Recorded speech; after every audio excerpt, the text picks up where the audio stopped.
சபரிமலை பயணம் தானப்பா சாமி வழி துணையா வந்து சேரப்பா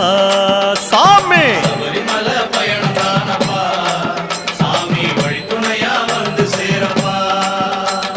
பச்சிலைய கட்டிக்கிட்டு ஐயப்பா மேளத்தாளம் கூட்டிக்கிட்டு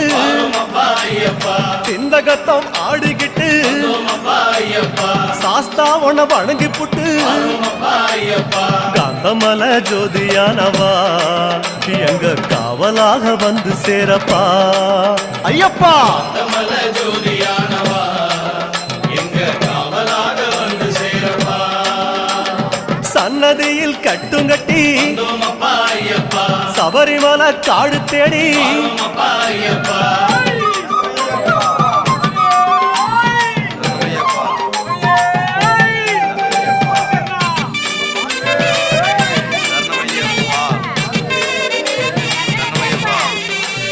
பெருவழிதான் திறந்திருக்கு